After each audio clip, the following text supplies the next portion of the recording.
जय हिंद प्रिय विद्यार्थियों। पोषक तत्वों की अगली क्लास में आप सभी का स्वागत है।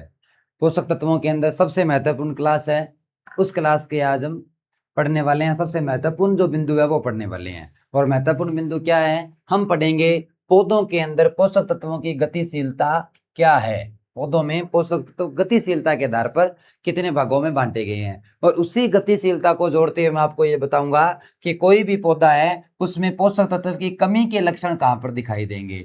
और अगर आपने ये क्लास धैर्य से पूरी देख ली तो आपके कमी के लक्षण का प्रश्न कभी गलत नहीं होगा। आपको ये क्लास पूरी देखनी और नोट्स बनाने हैं, ये मेरी गारंटी है कि आपका प्रश्न कभी गलत नहीं होगा। और आप कभी भी किसी भी कंपटीशन एग्जाम में बैठ जाइए, कोई भी कंपटीशन एग्जाम में अगर आप दे रहे हैं तो आपके हर कंपटीशन एग्जाम में कमी के लक्षण से क्वेश्चन आ रहा है। कभी वो सल्फर की कमी पूछ रहा है, कभी वो नाइट्रोजन की कमी पूछ रहा है, कभी आयरन की कमी पूछ रहा है, कभी मैग्नीशियम की पूछ रहा है, कभी कैल्शियम, बोरोन। इन सभी पोषक तत्वों की कमी के लक्षण आज की इस क्लास में कवर करेंगे विद कंसेप्ट। अपने रटना नहीं है, हम कंसेप्ट क्लियर करेंगे और उस कंसेप्ट के आधार पर हम क्या करेंगे, हम अपने जो क्वेश्चन है उनको सही करेंगे। ठीक है, तो आज की क्लास हम स्टार्ट कर रहे हैं। हम पढ़ क्या रहे थे उसके ऊपर थोड़ी सी निगाह डालते हैं। क्या पढ़ रहे थे हमने पिछली क्लास में ये पढ़ा है, यहां से हमने पढ़ा है पोषक तत्वों का वर्गीकरण। वर्गीकरण में हमने ये दो जो वर्गीकरण है, एक तो मात्रा के आधार पर और क्रियाविधि के आधार पर, ये वर्गीकरण हमने पिछली क्लास में पढ़ लिए थे, जिसमें हमने सभी मैक्रो माइक्रो ये सब पढ़ा है। उसके बाद आज की जो हमारी क्लास है उस क्लास में ये जो वर्गीकरण दो बचे हुए हैं, कौन सा? एक तो पौधे के अंदर गतिशीलता और मृदा के अंदर गतिशीलता के आधार पर। ये दोनों के दोनों मोस्ट इंपोर्टेंट है, इसीलिए आज हम इनके ऊपर डिस्कस करने जा रहे हैं। ठीक है, तो आइए हम स्टार्ट करते हैं। सबसे पहले पौधों के अंदर गतिशीलता के आधार पर वर्गीकरण। अगर मैं पौधों के अंदर पोषक तत्वों की गतिशीलता के आधार पर उनका वर्गीकरण करूं तो पहले तो हमें ये कंसेप्ट समझना होगा कि गतिशीलता से क्या मतलब है या मोबिलिटी से क्या मतलब है। अगर आप ये कंसेप्ट समझोगे उसके बाद ही बात बनेगी। देखिए, कोई भी अगर पौधा है, मान लो ये एक प्लांट है, ये प्लांट का एपिकल पोर्शन है, ये इसकी लीव्स है, ये मान लो कोई पौधा है, ये इसकी लीव्स है, ये इसका एपिकल पोर्शन है। आपने कोई भी न्यूट्रेंट दिया, कोई भी न्यूट्रेंट आप कहां पर दोगे? मृदा में। मृदा के बाद वो न्यूट्रेंट कहां पर जाएगा? मृदा सॉल्यूशन में, सॉइल सॉल्यूशन में। उसके बाद वो न्यूट्रेंट क्या करेगा? यहां से जाएगा पौधे के अंदर। अगर आपने न्यूट्रेंट की पहली क्लास लगाई थी तो मैंने आपको बताया था कि सबसे पहले अवशोषण होगा, अवशोषण के बाद ट्रांसपोर्टेशन होगा, और ट्रांसपोर्टेशन के बाद उसका क्या होता है? एसिमिलेशन। असिमिलेशन का मतलब क्या है कि अगर नाइट्रोजन है तो वो आगे जाकर क्या बनाएगा? अमीनो अम्ल। अगर अमीनो अम्ल से क्या बनेगा? प्रोटीन। अगर मैग्नीशियम है तो क्या बनाएगा? क्लोरोफिल। अगर फास्फोरस है तो क्या बनाएगा? डीएनए। ये होता है असिमिलेशन। आपने नाइट्रोजन दिया, नाइट्रोजन ने पौधे में जाकर अमीनो अम्ल बनाना है। सबसे पहले नाइट्रोजन यहां पर जाकर, मान लो उसने अमीनो अम्ल बना लिया, ये लो यहां पर जाकर वो फिक्स हो गया, उसने क्या बना लिया? अमीनो अम्ल बना लिया। लेकिन पौधे के इस भाग पर क्या हो गया? अमीनो अम्ल या नाइट्रोजन की आवश्यकता होगी। तो अब क्या करेगा? ये जो न्यूट्रिएंट है ये यहां से टूटकर वापस कहां जाएगा? एपिकल पोर्शन में। यहां से गति करेगा। गति का मतलब ये नहीं है, हम गति का मतलब क्या समझते हैं कि शीर्ष भाग तक जा रहा है वो गति कर रहा है, शीर्ष भाग तक नहीं जा रहा वो गति नहीं कर रहा। शीर्ष भाग तक सारे न्यूट्रिएंट जा रहे हैं, सारे न्यूट्रिएंट शीर्ष भाग तक जाएंगे, चाहे वो गतिशील है चाहे वो अगतिशील है। लेकिन वो कुछ पदार्थ बनाने के बाद रीएलोकेट या रीडिस्ट्रीब्यूट हो सकते हैं कि नहीं हो सकते। बात है ये, मान लो यहां पर उसने नाइट्रोजन से अमीनो अम्ल बन गया, अमीनो अम्ल नाइट्रोजन यहां पर फिक्स होने के बाद नाइट्रोजन की कमी यहां पर आई, तो क्या ये नाइट्रोजन यहां पर जा सकता है या नहीं जा सकता? अगर ये यहां से टूटकर यहां पर जा सकता है तो वो तो है गतिशील। ठीक है, और अगर नहीं जा सकता तो वो क्या है? अगतिशील। अगर थोड़ा बहुत जाता है तो वो कम गतिशील हो गया। ठीक है, इस प्रकार हमने इसको वर्गीकृत किया है। मैं दोबारा रिपीट कर रहा हूं कि कोई भी न्यूट्रिएंट अगर यहां से यहां तक गति कर सकता है, यहां पर कुछ बना, आवश्यकता यहां पर थी, यहां से रीएलोकेट होकर यहां पर चला गया, तो वो क्या कहलाएगा? गतिशील पोषक तत्व कहलाएगा। अब मैं आपको इसको कमी के लक्षण बताता हूं। अगर कोई पोषक तत्व गतिशील है, पोषक तत्व कैसा है? गतिशील है। गतिशील होने का मतलब क्या है कि आपने पोषक तत्व दिया, आपने नाइट्रोजन पोषक तत्व पौधे में दिया, नाइट्रोजन ने यहां पर जाकर मान लो बना लिया अमीनो अम्ल। अब आवश्यकता हो गई यहाँ पर नाइट्रोजन ने ये वाला अमीनो अम्ल से टूटकर यहां से वापस क्या हो गया, डी एसिमिलेशन हो गया और कहां पर चला गया, ऊपर चला गया। इसका मतलब पोषक तत्व क्या है, गतिशील है। इसका मतलब पोषक तत्व क्या है, गतिशील है। और ऐसे पोषक तत्व की कमी के लक्षण कहां पर दिखाई देंगे, इन निचली पत्तियों के ऊपर, क्योंकि यहां पर नाइट्रोजन था लेकिन वो टूटकर कहां गया, ऊपर चला गया, तो यहां पर कमी के लक्षण दिखाई दे दिए। ये नाइट्रोजन का उदाहरण ले लिया। अब मैंने उदाहरण लिया बोरोन का। दूसरा उदाहरण किसका ले रहा हूं मैं, बोरोन का। बोरोन ने बना ली मध्य पटलिका। बोरोन ने क्या बना ली प्रिय विद्यार्थियों, मध्य पटलिका, मिडिल लैमिला बना ली। और मिडिल लैमिला बनाई है इस पत्ती के अंदर। आपने पौधे में बोरोन दिया, बोरोन के बाद पौधे में बोरोन यहां पर जाकर उसने मध्य पटलिका बना ली, लेकिन बोरोन की आवश्यकता यहां पर होगी। अब अगर बोरोन गतिशील होगा तो ये यहां से टूटकर यहां पर जाएगा, लेकिन बोरोन क्या है, अगतिशील है। तो इस केस में बोरोन क्या करेगा, यहां पर नहीं जाएगा, बोरोन यहां पर फिक्स हो गया, यहीं पर रहेगा। इसका मतलब वो क्या है, अगतिशील। तो इसकी कमी के लक्षण कहां पर दिखाई देंगे, ऊपर वाले भाग में दिखाई देंगे। तो मैं रिपीट कर रहा हूं, ध्यान से सुनना। गतिशील का मतलब क्या है, यहां से टूटकर ऊपर जा सकता है या नहीं जा सकता। जो यहां से नीचे से टूटकर ऊपर जाएगा, यानी यहां पर डी एसिमिलेशन होकर ऊपर जाकर वापस एसिमिलेशन करेगा, यहां पर कुछ बनाया था उसको तोड़ देगा और नया बना लेगा, वो गतिशील है। तो अगर ऊपर जाकर नया बना रहे, पौधे के शीर्ष भाग पर नया बना रहे, इसका मतलब यहां पर कमी आएगी।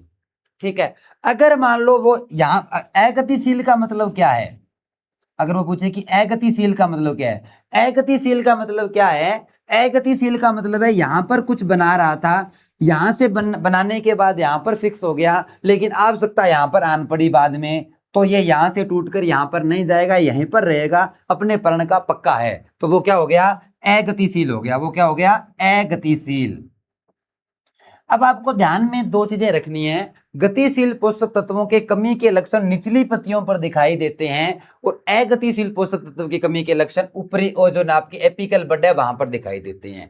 तो मैं ये मानकर चल रहा हूं कि गतिशील क्या होते हैं और अगतिशील क्या होते हैं, समझ गए होंगे। मैं एक बार फिर रिपीट कर रहा हूं, गतिशील का मतलब ये नहीं है ऊपर नहीं जा रहा, ऊपर वो जा रहा है, लेकिन या अगतिशील का मतलब ये नहीं है कि जो ऊपर नहीं जा रहा, ऊपर जा रहा है, लेकिन अगतिशील का मतलब है कि अगर एक बार नीचे फिक्स हो गया तो ऊपर नहीं जाएगा। अगर मान लो आप कहो कि जी बोरोन अगतिशील है और बोरोन ऊपर नहीं जाता, अगर बोरोन ऊपर नहीं जा रहा होता तो यहाँ पर बनने वाली कोशिका भित्ति किससे बनी है भाई, कोशिका तो पूरे पौधे में है और कोशिका भित्ति में मध्य पटलिका भी पूरे पौधे में बनी हुई है, तो क्या यहाँ पर मध्य पटलिका बनी हुई है। अब यहाँ पर क्वेश्चन आता है कि सर ये गति क्यों कर रहा है। कुछ पोषक तत्व ऐसे होते हैं जो कहां पर पाए जाते हैं, जो पाए जाते हैं पौधे के साइटोप्लाज्म में, कोशिका के साइटोप्लाज्म में। अब जो पोषक तत्व कोशिका के साइटोप्लाज्म में होता है ना, वो क्या करता है, प्लाज्मोडेस्माटा से होता हुआ कहां पहुंच जाता है, ऊपर सिरे पर पहुंच जाता है, तो वो क्या कहलाता है आपका गतिशील। और कुछ कहां होते हैं, कुछ पौधे के अंदर सेल वॉल के अंदर फिक्स हो जाते हैं या सेल मेम्ब्रेन में फिक्स हो जाते हैं या पौधे में कहीं कोशिका में फिक्स हो गए।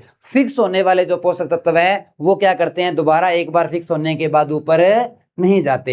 ये इसका बेसिक कंसेप्ट है। ठीक है। तो गतिशील का मतलब है जो प्लाज्मोडेस्माटा से ऊपर चला जाएगा, यहां पर कुछ बनाया था, यहां से टूटकर ऊपर चला गया, ऊपर से टूटकर नीचे आ गया, पूरे पौधे में घूम रहा है।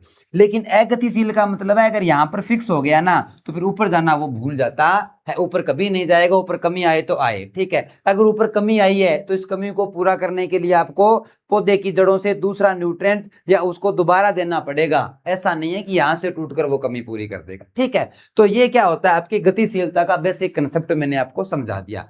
अब ये बेसिक कंसेप्ट तो हो गया, अब आते हैं अपने प्रश्न किस प्रकार आएगा या क्वेश्चन कहां से आते हैं, इसको मैं साफ कर देता हूं एक बार।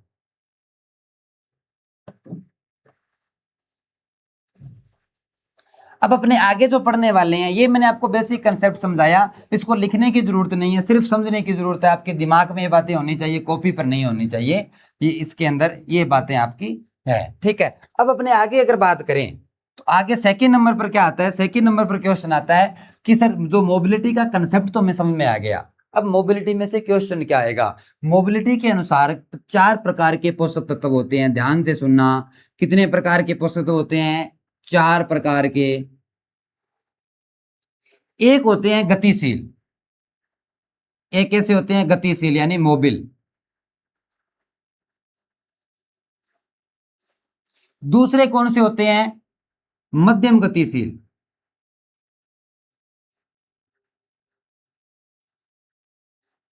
मध्यम गतिशील।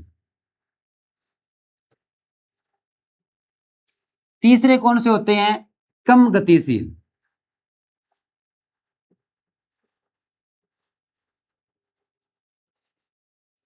और चौथे नंबर पर कौन से आते हैं? अगतिशील। अगर मैं इंग्लिश की बात करूं तो इंग्लिश टर्मिनोलॉजी आपको ध्यान में रखनी है, चाहे आप किसी भी स्ट्रीम के स्टूडेंट हैं। ठीक है, गतिशील का मतलब है मोबिल,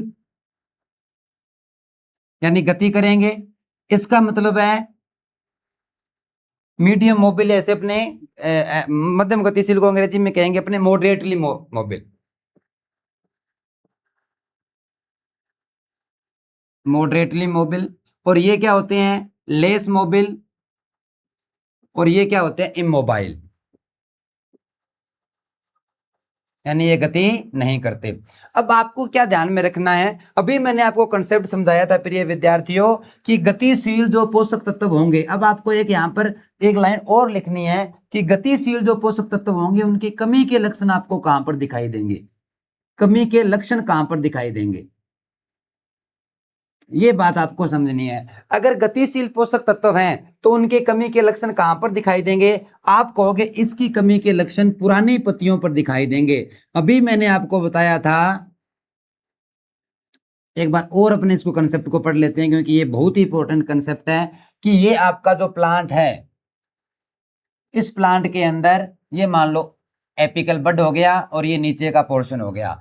इस प्लांट के अंदर क्या होने वाला है? जो आपने पोषक तत्व दिया है जड़ों के द्वारा, आपने कोई भी पोषक तत्व दे दिया, ये पोषक तत्व दे दिया नाइट्रोजन। अगर नाइट्रोजन गतिशील है तो यहां पर नाइट्रोजन ने प्रोटीन बनाया, यहां पर अगर आवश्यकता होगी तो यहां से टूटकर यहां पर ये जाएगा और यहां पर जाकर प्रोटीन बनाएगा, तो नाइट्रोजन क्या हो गया? गतिशील। तो कमी के लक्षण यहां पर दिखाई देंगे। तो गतिशील पोषक तत्व की कमी के लक्षण हमेशा कहां पर दिखाई देते हैं? पुरानी पत्तियों पर दिखाई देते हैं। ये आपको ध्यान में रखना है। मध्यम गतिशील की अगर बात करें तो ऐसे पोषक तत्वों के लक्षण दोनों प्रकार की पत्तियों पर दिखाई देते हैं, कुछ पुराने के ऊपर और कुछ नई पत्तियों के ऊपर। जो दोनों पत्तियां होती है नई प्लस पुरानी, न्यू प्लस ओल्ड, दोनों प्रकार की जो पत्तियां हैं उनके ऊपर किसके लक्षण? उन दोनों प्रकार की पत्तियों पर किसके दिखाई देंगे? मध्यम गतिशील के लक्षण दिखाई देते हैं।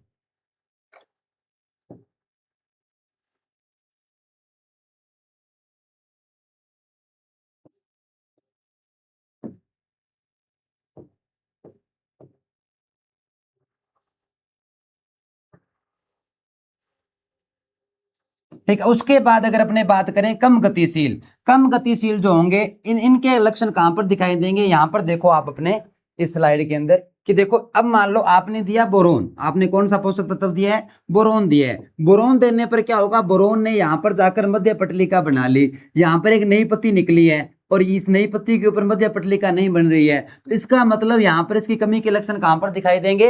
ऊपर की पत्तियों के ऊपर। कहां पर दिखाई देंगे? ऊपरी पत्तियों के ऊपर। तो यहां पर आप देखो कम गतिशील के जो लक्षण है वो कहां पर दिखाई देते हैं? नई पत्तियों पर। कहां पर दिखाई देंगे? नई पत्तियों पर। उसके बाद अगला कौन सा आपका आता है? अगतिशील। अगला कौन सा आता है? अगतिशील। अगतिशील जो होता है इसके जो लक्षण है वो आपको एपिकल बड के ऊपर दिखाई देंगे। अब एपिकल बड को हिंदी में क्या कहते हैं? अपेक्स, या अपने शीर्ष कलिका, हिंदी में क्या कहते हैं? शीर्ष कलिका। तो इसके लक्षण आपको कहां पर दिखाई दे रहे हैं? शीर्ष कलिका के ऊपर दिखाई दे रहे हैं। ये हमारे क्या हो गए? पोषक तत्वों में गतिशीलता के आधार पर वर्गीकरण के अंदर हमने क्या पढ़ा? हमने ये पढ़ा, ठीक है, हमने ये पढ़ा कि गतिशील जो होंगे उनके लक्षण कहां पर दिखाई देंगे? आप कहोगे सर इनके लक्षण जो दिखाई दे रहे हैं, इनके लक्षण दिखाई कहां पर दे रहे हैं? पुरानी पत्तियों के अंदर। उसके बाद जो आपके मॉडरेटली गतिशील हैं इनके कहां पर दिखाई दे रहे हैं? दोनों प्रकार की पत्तियों के अंदर।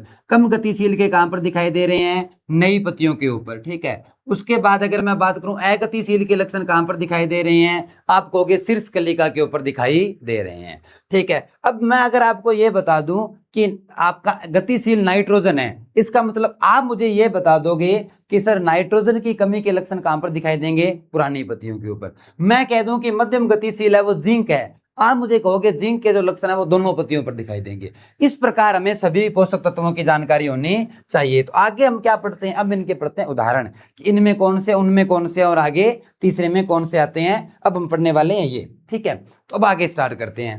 अगर आपसे पूछे कि गतिशील कौन से हैं, गतिशील की अगर बात आती है तो गतिशील का मतलब नाइट्रोजन, एनपीके तीनों आगे, एनपीके तीनों। अब इसका मतलब नाइट्रोजन के लक्षण भी नीचे की पत्तियों पर है, फास्फोरस के लक्षण भी नीचे की पत्तियों पर है, और कैल्शियम के लक्षण भी, सॉरी पोटेशियम के लक्षण भी नीचे की पत्तियों के ऊपर है। उसके बाद गतिशील की, अच्छा यहां पर दो और है आपका, एक तो आपका एमएन और एमजी,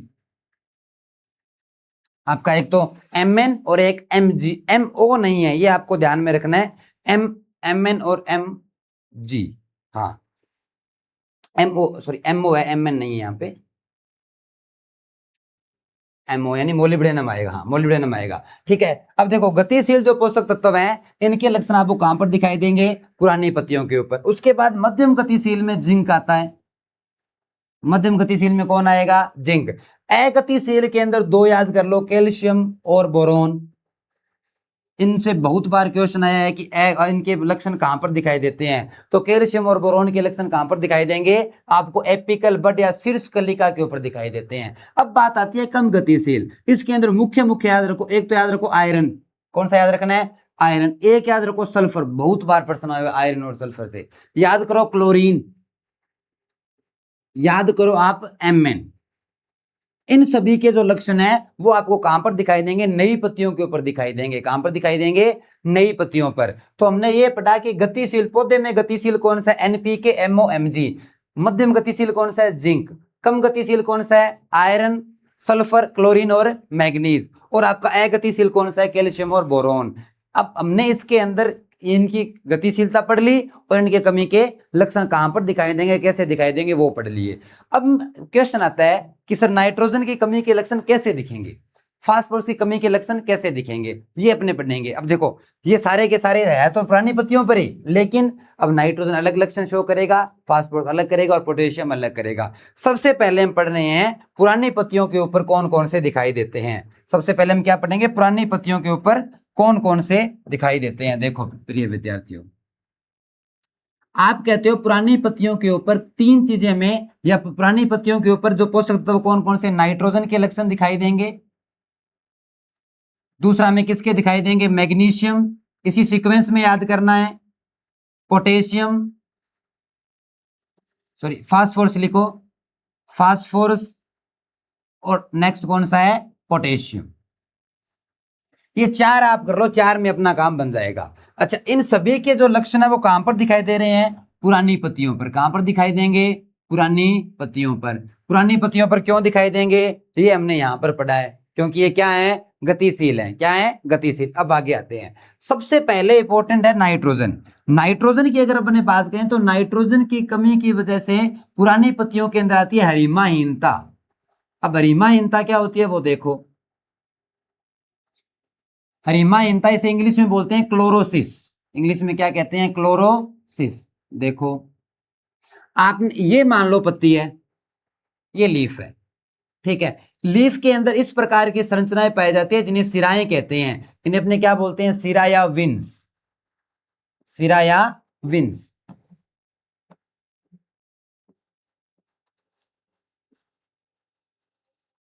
ठीक, इस प्रकार की संरचनाएं आपको पत्ती में दिखाई देती है, ये सिराएं होती है, ठीक है। अगर पूरी की पूरी पत्ती कैसी पड़ जाती है, पीली पड़ जाती है, तो उसे बोलते हैं हरिमाहीनता। तो नाइट्रोजन का मतलब क्या है, पुरानी पत्तियां कैसी पड़ जाएंगी, पुरानी पत्तियां पीली पड़ जाती है, पुरानी पत्तियां पीली पड़ जाती है। मैं यहाँ पर येलोइंग लिख रहा हूँ, पुरानी पत्तियों में क्या हो जाती है, येलोविंग हो जाती है। येलोविंग का मतलब हरिमाहीनता, हरिमाहीनता मतलब हरे रंग का नुकसान हो जाता है। हरिमाहीनता क्यों होती है, क्योंकि नाइट्रोजन क्या करता है, नाइट्रोजन प्रिय विद्यार्थियों क्लोरोफिल बनाने में सहायक है। अगर आपको पता हो तो क्लोरोफिल बनाने के अंदर दो चीजें काम में आती है, एक तो काम में आता है मैग्नीशियम, मैग्नीशियम पाया जाता है सेंटर में, और एक क्या काम में आता है, नाइट्रोजन। क्लोरोफिल के निर्माण में दो पोषक तत्व मुख्य हैं, मैग्नीशियम और नाइट्रोजन। ये संरचना आपने पढ़ी होगी, नहीं तो जब आपको नाइट्रोजन पढ़ाऊंगा ना तो ये संरचना मैं करवाऊंगा। तो मैग्नीशियम क्या बना रहा है, नाइट्रोजन, सॉरी मैग्नीशियम क्या बना रहा है, क्लोरोफिल। नाइट्रोजन भी क्या बना रहा है, क्लोरोफिल। अगर नाइट्रोजन नहीं होगा तो क्लोरोफिल नहीं बनेगा और पत्तियां कैसी हो जाएगी, पीली।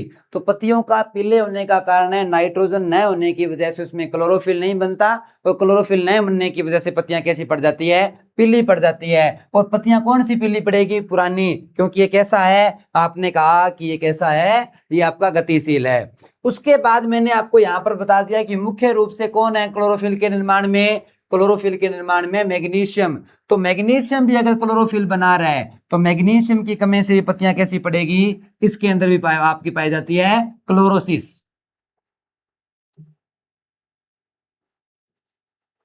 इसके अंदर भी क्या होती है आपकी, क्लोरोसिस। लेकिन प्रिय विद्यार्थियों थोड़ा सा ध्यान देना, अगर आपका नाइट्रोजन की कमी है तो नाइट्रोजन की कमी का मतलब क्या होगा, पूरी की पूरी पत्ती पीली पड़ जाती है। लेकिन अगर कमी किसकी है, कमी है किसकी, आपके मैग्नीशियम की, तो मैग्नीशियम के अंदर ये जो विंस होती है ना, ये विंस हरी रहेगी, ये इस प्रकार हरी रहती है, और बाकी जो पत्ती है वो कैसी पड़ जाती है, पीली। बाकी पत्ती कैसी पड़ जाएगी, पीली, और विंस कैसी रहेगी, हरी रहेगी। ये पत्ती पीली हो गई, यहां से पत्ती क्या हो गई, पीली हो गई, लेकिन विंस कैसी है, हरी। तो विंस के बीच का जो जगह है वो क्या कहलाती है, बीच का मतलब मध्य और इंटर। तो इसे अपने क्या बोलेंगे कि मैग्नीशियम की कमी से क्या पाई जाती है, इंटर, क्या पाई जाती है, इंटर वीनियल क्लोरोसिस। और यहां से बहुत बार प्रश्न आया हुआ है। और कौन सी पत्तियों में, इंटरवीनियल क्लोरोसिस का मतलब क्या है, विंस क्या रहेगी, हरी रहेगी। यानी इसका मतलब है ये जो सिरा है ना, ये सिरा कैसी रहेगी, सिरा हरी रहेगी, विंस हरी रहेगी। लेकिन बाकी जो पत्ती है वो कैसी पड़ जाएगी, बाकी पत्ती पीली पड़ जाएगी। तो ये किसका लक्षण हो गया, मैग्नीशियम का लक्षण हो गया। नाइट्रोजन और मैग्नीशियम दोनों की वजह से पत्तियों में क्लोरोसिस पाई जाती है, लेकिन इसमें पूरी पत्ती पीली होगी, लेकिन इसके अंदर सिर्फ और सिर्फ विंस क्या रहेगी, हरी रहेगी, और दूसरी पत्ती, बाकी पत्ती क्या हो जाएगी, पीली पड़ जाएगी। उसके बाद सेकंड नंबर पर प्रिय विद्यार्थियों आपका कौन सा आता है, फास्फोरस। सबसे सिंपल फास्फोरस ही है, मैग्नीशियम के बाद कौन सा आएगा, फास्फोरस। फास्फोरस को लिखने का सिंबल क्या है, पी। पी से याद रखो पर्पल, पी से क्या याद रखना आपको, पर्पल। पर्पल मतलब गुलाबी सा कलर हो जाता है। तो नीचे की पत्तियों के अंदर अगर पर्पल कलर यानी गुलाबी रंग हो जाता है तो इसका मतलब किसकी कमी आएगी आपको, नीला गुलाबी सा होता है, इसका मतलब किसकी कमी, आपके फास्फोरस की कमी है। उसके बाद अगला कौन सा आता है, पोटेशियम। अगला कौन सा आता है, पोटेशियम। पोटेशियम और मोलिब्डेनम, पोटेशियम और यहां पर क्या है, मोलिब्डेनम, दोनों के लक्षण समान होते हैं। पोटेशियम और मोलिब्डेनम के अंदर क्या होगा, मोलिब्डेनम के अंदर पत्तियां जल जाती है, पत्तियां क्या हो जाती है, जल जाती है, लेकिन दोनों में थोड़ा सा अंतर है, ध्यान रखना। अगर मैं बात करूं पोटेशियम की, अगर किसकी बात करूं, पोटेशियम की, तो पोटेशियम के अंदर जो पत्ती है ना वो किनारों से जलती है। पत्ती कहां से जलेगी, किनारों से। मान लो ये आपकी लीफ है, ये लीफ यहाँ, और ये लीफ यहां से जलना स्टार्ट हो जाती है, लीफ यहां से जल जाती है, और इसे अपने एक टर्म बोलते हैं स्क्रोचिंग एंड बर्निंग। यहां से सीधा प्रश्न आता है कि स्क्रोचिंग एंड बर्निंग पुरानी पत्तियों में किसकी कमी से होता है, तो हम कहेंगे स्क्रोचिंग एंड बर्निंग,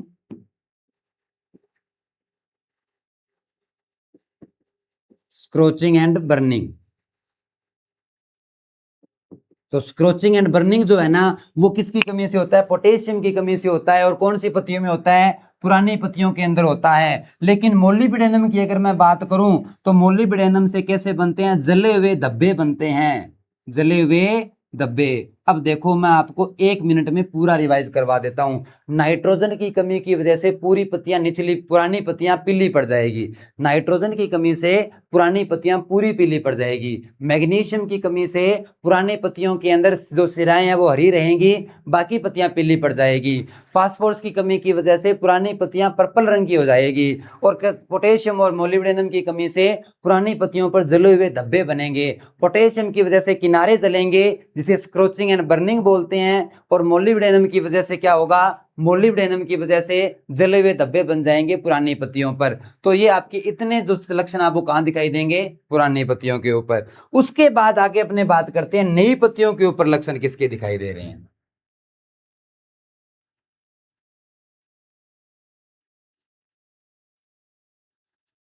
नई पत्तियों के ऊपर कौन कौन से किस किस के लक्षण दिखाई देंगे। अगर नई पत्तियों के ऊपर मैं सबसे पहले बात करूं तो सबसे पहले मैं बात करता हूं सल्फर की। किसकी बात करता हूं? सल्फर की।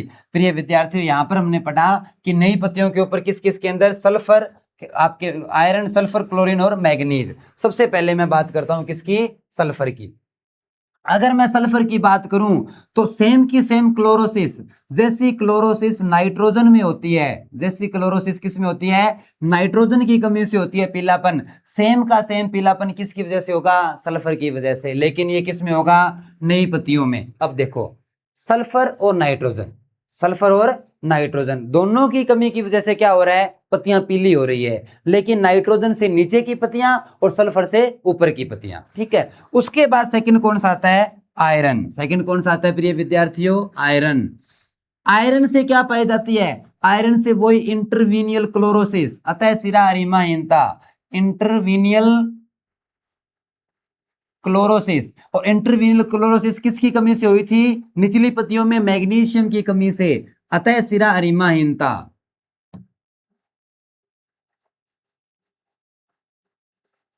अतः सिरा हरिमाहीनता,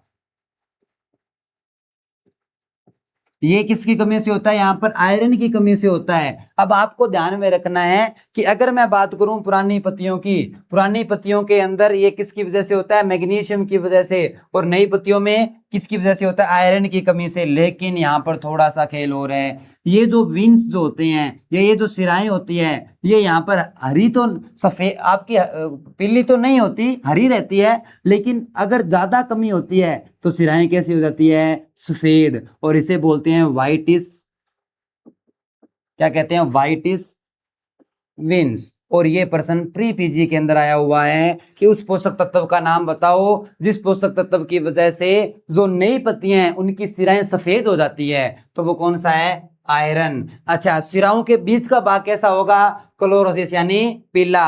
यानी आयरन की कमी से, आयरन की कमी से सिरा कैसी होगी? व्हाइट होगी, सफेद होगी। और आयरन की कमी से सिराओं के मध्य का भाग कैसा होगा? ये मध्य का भाग होगा पीला। ठीक है। अब अगला जो हमारा आता है वो कौन सा आता है? वो आता है आपका